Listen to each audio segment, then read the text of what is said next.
창세기 39장은 이 요셉이 애굽에 팔려서 친위대장 바로의 신하 친위대장 애굽 사람 보디발의 집에 노예로 팔려갑니다.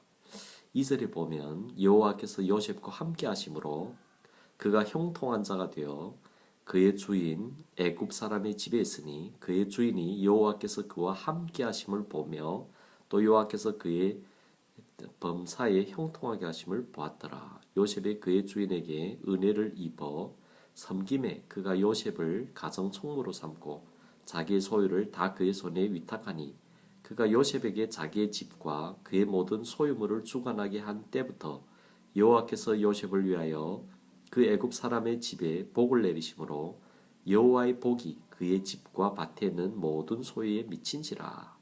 주인의 그의 소유를 다 요셉의 손에 위탁하고. 오늘 여기에서 보면 이 요셉이 하나님이 함께 하는데 왜 종으로 팔려가는가 하는 것입니다.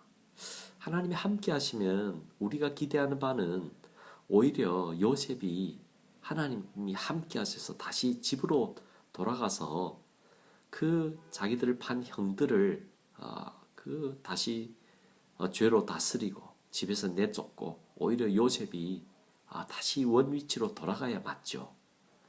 그런데 오히려 다른 사람의 집에서 종의 모습으로 사는 것을 볼 수가 있습니다. 실제 이 성경의 형통함이라는 것을 우리는 하나님이 함께한다는 걸 우리는 많은 경우에 그 개념에 대해서 잘못 이해하고 있는 경우가 대부분입니다.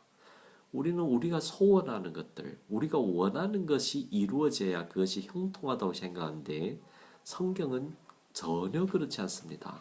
성경은 오히려 우리의 뜻은 꺾이고 오히려 하나님의 그 뜻이, 하나님의 말씀이 우리를 통해서 그것이 이루어지는 과정을 무엇이라고 하냐면 하나님이 함께 하시고 하나님께서 형통하리라는 것입니다. 왜냐하면 하나님은 인간과 언약을 맺으셨고 그 언약을 우리를 통해서 이루기를 원하는 것입니다. 그 언약의 말씀은 우리를 어디로 인도하는가를 보십시오. 우리가 원치 않는 것, 우리가 계획하지 않는 곳으로 인도를 합니다. 그 말씀이 우리를 연단시키기 때문인 것입니다.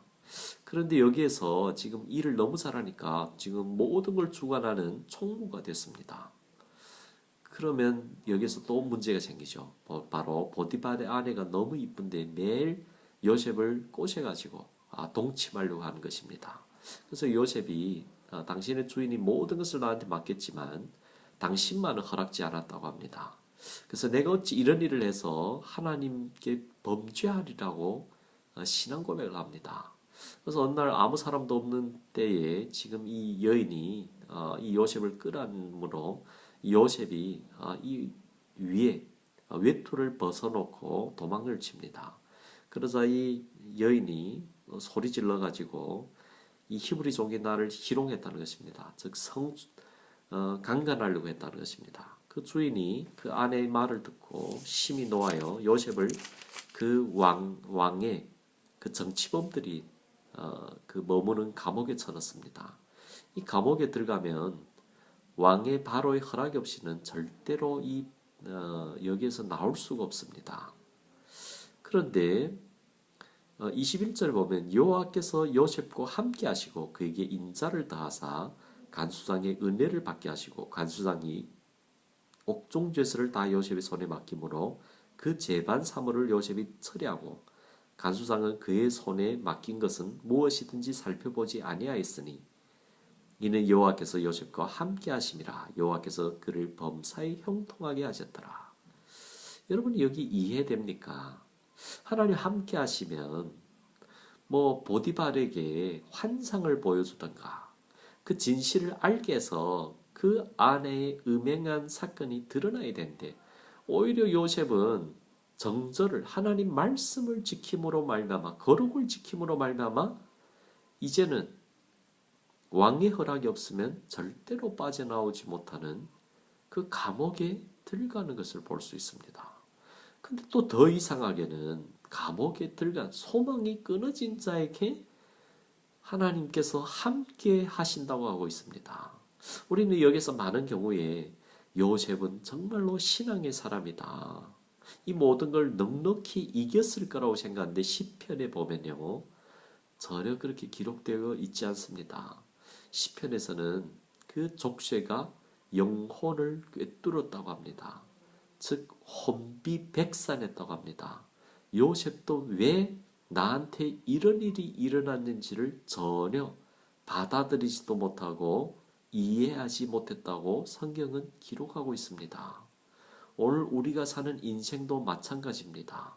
우리가 계획하지 않았고, 우리가 원하지 않았고, 우리가 생각지 못한 인생으로 하나님께서 정확히 인도하십니다. 그 가운데서 우리가 그것을 기쁘게 받아들이고 그 하나님의 그 모든 것을 인내로 참을 때에 어떻게 보면 혼비백산할 수도 있는데, 요셉처럼 그런 것을 가리켜서 하나님은 우리와 동행하시고 우리에게 형통을 주시고 범사에 형통케 하셨다고 말씀하고 계시는 것입니다. 오늘 성경은 하나님의 언약이 이루어져야 합니다. 그 언약이 이루어짐을 위해서 우리를 부르신 것입니다. 그 하나님 말씀은 오늘 우리가 원치 않는 곳으로 인도할 것이지만 거기에서 하나님의 가장 큰 뜻을 이룰 것입니다. 그것을 알고 기쁘게 받아들이는 자가 오늘 형통한 자이고 하나님이 함께하는 자이고 진정 은혜를 받은 자인 것입니다.